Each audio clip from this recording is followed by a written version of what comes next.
and welcome everyone to True Bayou Sports Media Primetime. This is the first show coming out across both the True Bayou Sports Media Network and TrueBayouMedia.com's entire portfolio. We're so excited that we're getting to share this first episode with some of you who are going to be some of the first ever viewers of this project, and we're so thankful that you're here. We're grateful on top of that, and I think this is really going to be something where you're going to get some of the best info on the entire spectrum of your teams in this Central Gulf Coast Bayou region. Well, without further ado, let's roll the intro, and I'll see you on the other side with what we have coming up this weekend in Bayou Region sports.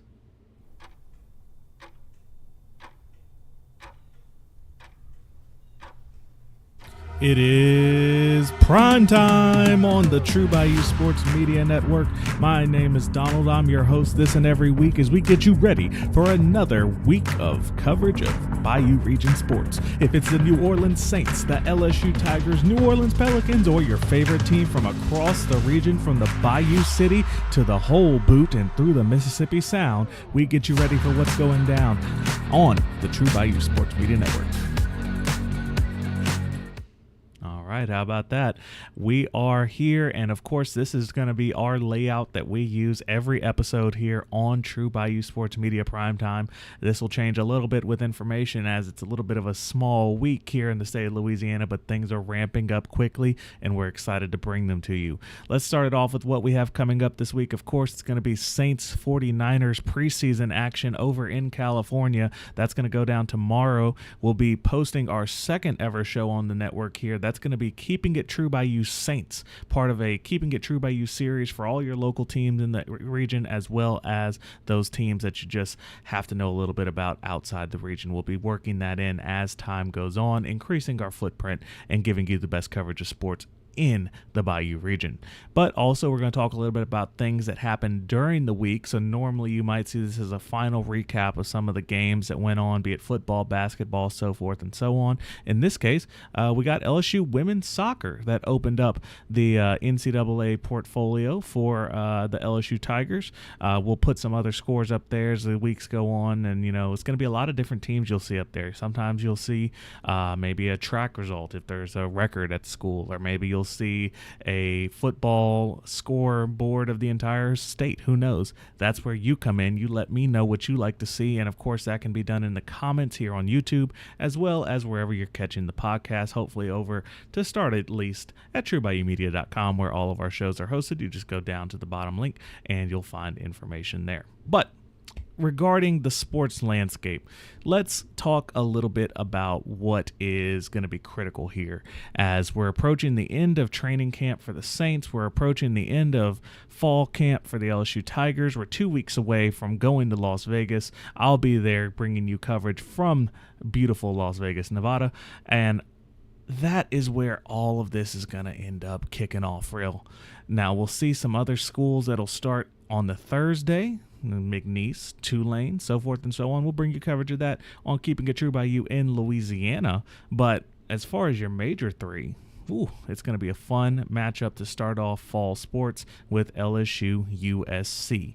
Now, we've been seeing a lot come out of LSU camp over the past couple weeks, a lot of media reports. Things are going on all across campus, and one of the main things that I think we can talk about for both the Saints and the Tigers here as we work towards giving some takes on the Saints game. We'll see again that tomorrow on our main show. But LSU and the Saints are both in the middle of the largest stadium projects that we've seen in the past, say, 10 years here in the state of Louisiana. And I think that this shows that both of these schools, this school and, of course, the Saints as an organization are priming not only for LSU's 100th season, but the Saints hosting the Super Bowl, priming for what's going to be one of the most electric football seasons the state of Louisiana has seen. Because when you have this new environment with a new expanded SEC, you're going to see Oklahoma as a conference game. You're going to see, again, some of the largest matchups in the NFL go down in that building in the next few months here as well. For those of you who may be interested, the Taylor Swift concert, which is going to be one of the largest concerts the Superdome has ever held. Louisiana is in a great space for not only promoting, our culture of event attendance, event hosting, hospitality, so forth and so on. We are at a position to do some amazing things this upcoming year, and that's where hopefully us at True Bayou Media will be able to be right there on top of it for you throughout all these events, give you the impacts that you see, and you'll see it here reported on the channel. Where this really gets into things, I think, is that a lot of people have been looking for certain types of investments, certain types of different showings that there are long-term roots for particularly the professional sports teams. And you kind of are at a weird spot with your fan base because some of the renovations in the dome threw some people off. Then you have the struggles of the past 2 years of not making the playoffs with the Saints, at least, throw some people off. Pelicans aren't much better, let's be honest. And all of this together is really kind of putting Louisiana in a weird sports spot right now. And I think you look at what's going on with the Saints and Pelicans. We're going to just shift into that here real quick. This is the most vital spot for Gail Benson's ownership as the Pelicans owner and the Saints, Saints owner, Pelicans governor. That's legal on paper. Look it up. Recently, there was the evaluation of all of the U.S. major sports teams that came out, and the Pelicans were last in the NBA in valuation, and the Saints were in 30 of 32 teams. Boo-hoo, almost $8 billion in value. Nobody's crying there. But what I do think it means, as far as what we're seeing with these renovations, what we're seeing with these talks of maybe the Pelicans looking into new arenas, is that it's time that we as a state understand that with our population that is likely never going to rebound into a top 50 metropolitan in the short term, there has to be some major planning going on as a sports state to continue to see the level of events, the level of attendance, and so forth and so on that's going to happen. And I think this is exactly what these teams are doing. You include LSU in this as they're putting in their money into their stadium. You saw a couple years ago with the Garth Brooks concert, you can sell that place out for entertainment.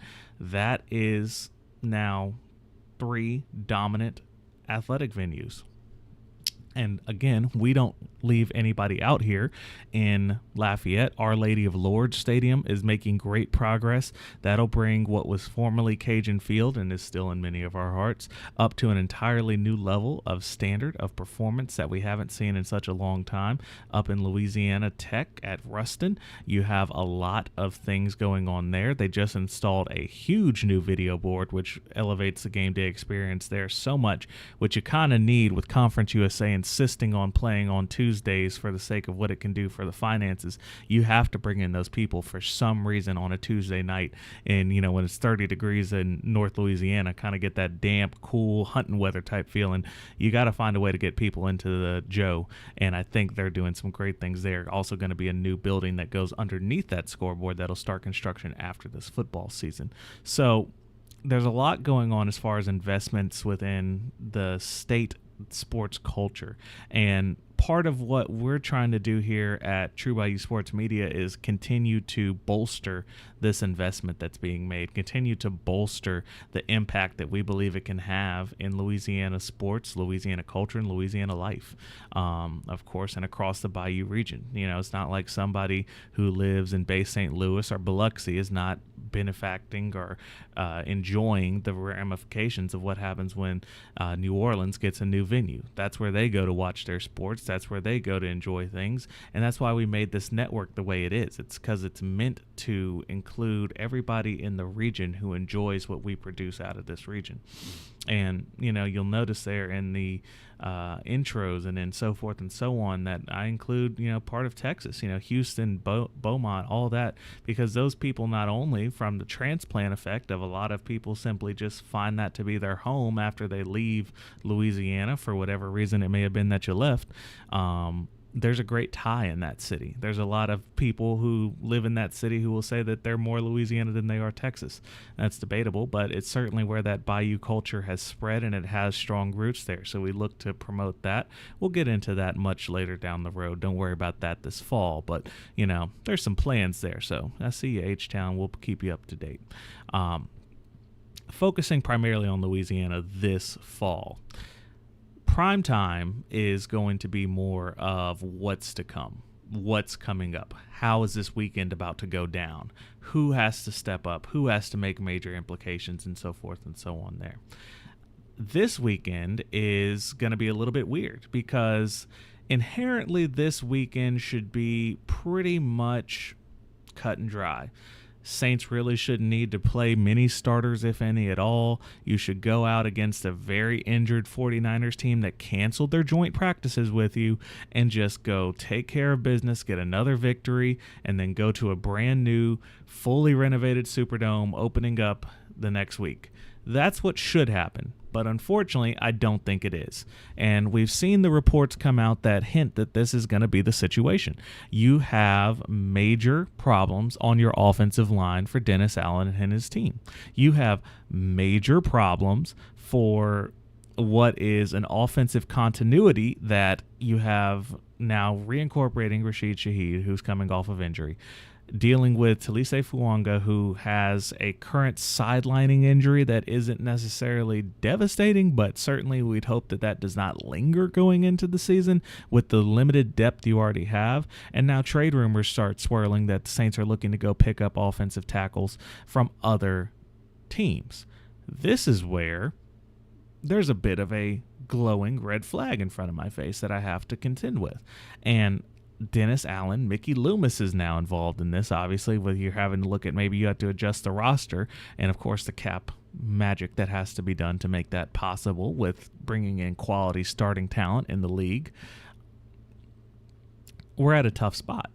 Not to mention, you still have players who are trying to get contracts negotiated. Alvin Kamara, Marshawn Lattimore, not to mention many others. You did just get Pete Warner on a 3-year deal, so I'll give credit for that. That was pretty big, in my opinion. Getting Pete Warner secures the linebacking core, I believe, through the end of Demario Davis's career.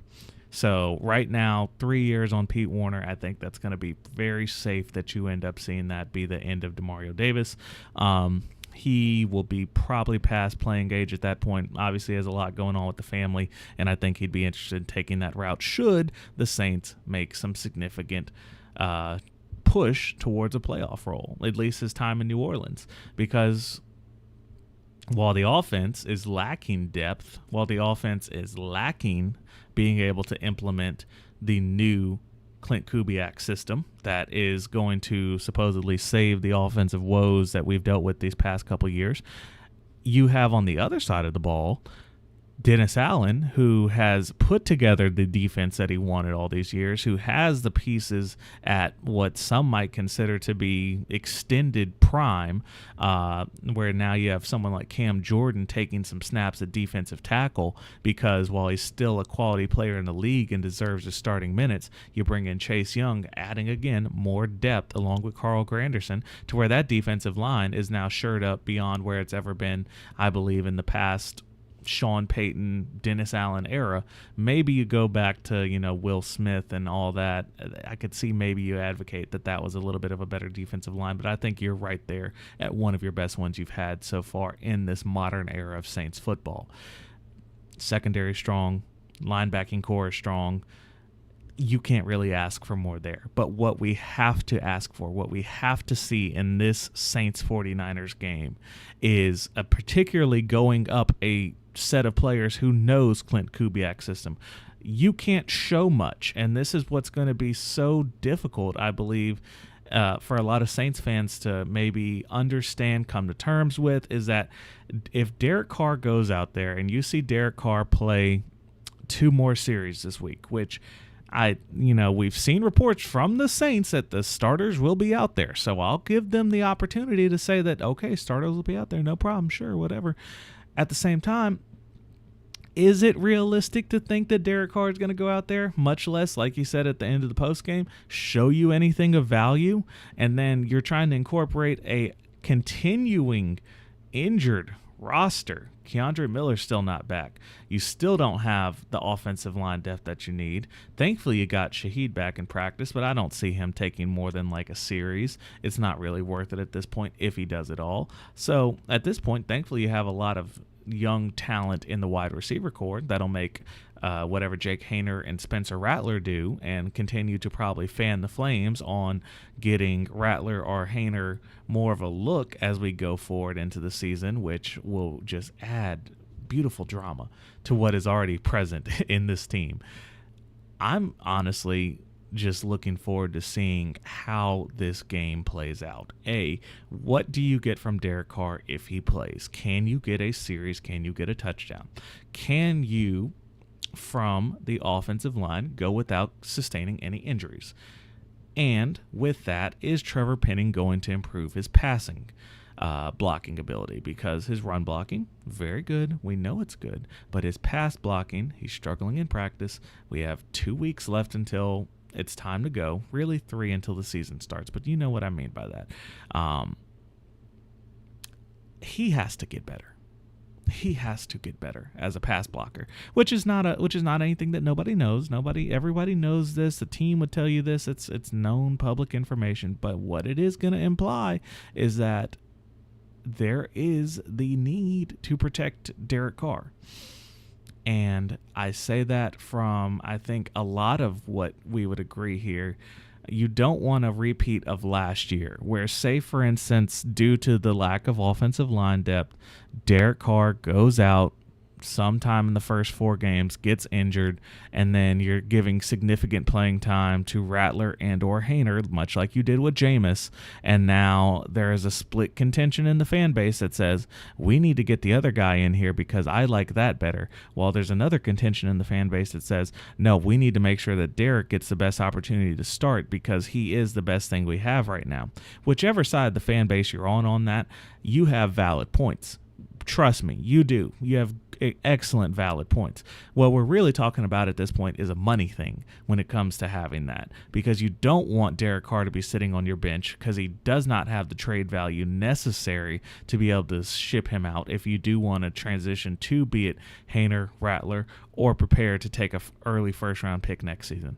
So again, why not get back down to this game?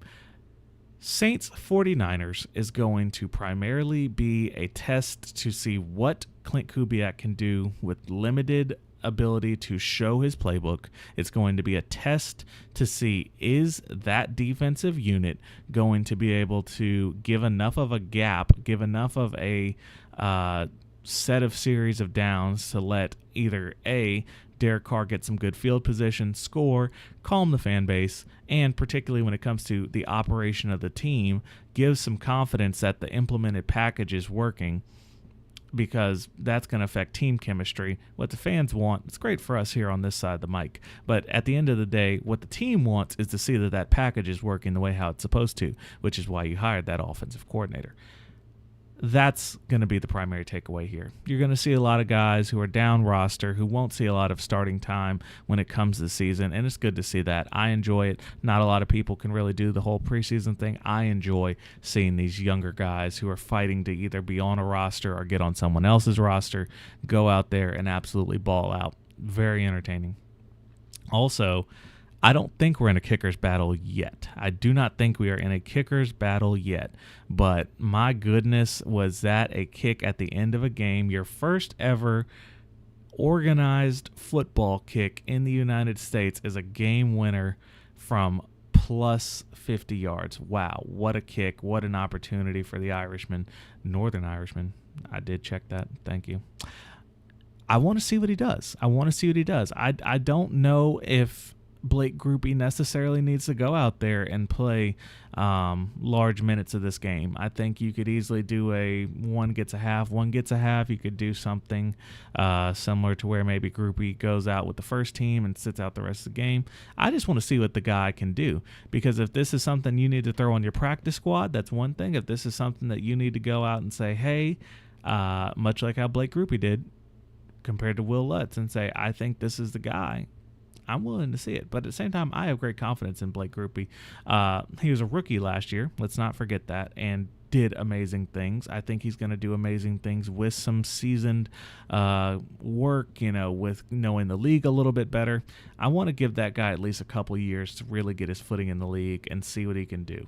But we'll see what comes of that. Now, sort of just a recap here. Again, this is the first ever episode of True Bayou Sports Media Primetime, and we're so grateful that you are here. A little bit of housekeeping notes. We are going to be dropping our full fall schedule here in the coming days, and that's where you're going to get to know when every single one of our shows are coming out, and we're going to have that nice infographic. It'll be up on all the social medias. You'll get to see it there, and that'll tell you when to expect the next sets of episodes of Keeping It True Bayou Saints, LSU, Pelicans in Louisiana, and of course, True Bayou Sports Media Primetime. All of that's going to be on that calendar. Plus, there's another show in the works. We're going to debut it a little bit closer to the start of what we will consider the important games, the games of significance, the games of impact, and that will all be taking place before the end of the month. Not to mention, we'll also be debuting the shows for True Bayou Media, which is the parent and the overall network host here we see. So this True Bayou Sports Media is under True Bayou Media. Their shows will be debuting in the coming days, and we're excited to see that too. Well, this has been the first ever episode, and again, a short one, but they will get much more significant as time goes on and we continue to see more games being played in the state. Don't forget here, before we end, you're going to be seeing more in-depth coverage of, again, your favorite teams, be it the Saints, be it LSU, be it the New Orleans Pelicans, on our series, Keeping It True Bayou. Keeping It True Bayou is where you will find the more in-depth, the more game-based, the more what's coming up tonight style coverage. This is, again, more of the show that brings it all together, the show that lets you know what is the major takeaways. And we're so glad that you started off here with us on this particular episode. I am your host, Donald, and I must ask, of course, with us being so new, that you drop a subscription here if you're on YouTube, you follow wherever you're listening to the podcast, and you tell a friend. More than anything, if you tell a friend and you get one person listening, that person gets another person listening, it starts a chain reaction that can allow us to grow, allow us to continue to invest and do bigger and better things with more time. And we are, again, so grateful that you decided to join us here in the early days. Don't forget to drop the subscription, turn on the notifications wherever you're at, and continue to see what we have coming out here, because we're excited to show you the rest of our shows. You'll be seeing Keeping It True Bayou Saints tomorrow on Sunday, and we look forward to having you with us then. This is, again, your host, Donald. Thank you for watching the first ever episode, and we'll see you in the next one. And we'll be keeping it True Bayou. This has been a True Bayou Media production.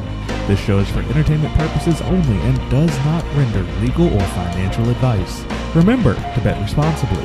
Distribution of this podcast is prohibited without the express written consent of True Bayou Media or its subsidiaries. Thanks for being true by us. We can't wait until next time we keep it true by you.